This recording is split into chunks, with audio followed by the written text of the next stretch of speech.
How to fix Facebook app not working on Samsung phone. Let's start the video. First of all, go to app library. Here click on settings app.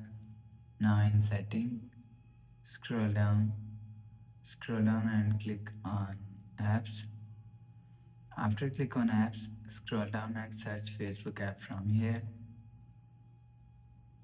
you will see Facebook app is here. Click on Facebook app. If you want to fix Facebook app not working problem, click on storage and click on clear cache. After click on clear cache, click on clear data. After the process, you will see your problem is solved.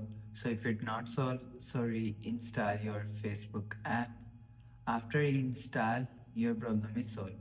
So that's how you can fix Facebook app not working on Samsung phone. If you like the video, please subscribe. Thanks for watching.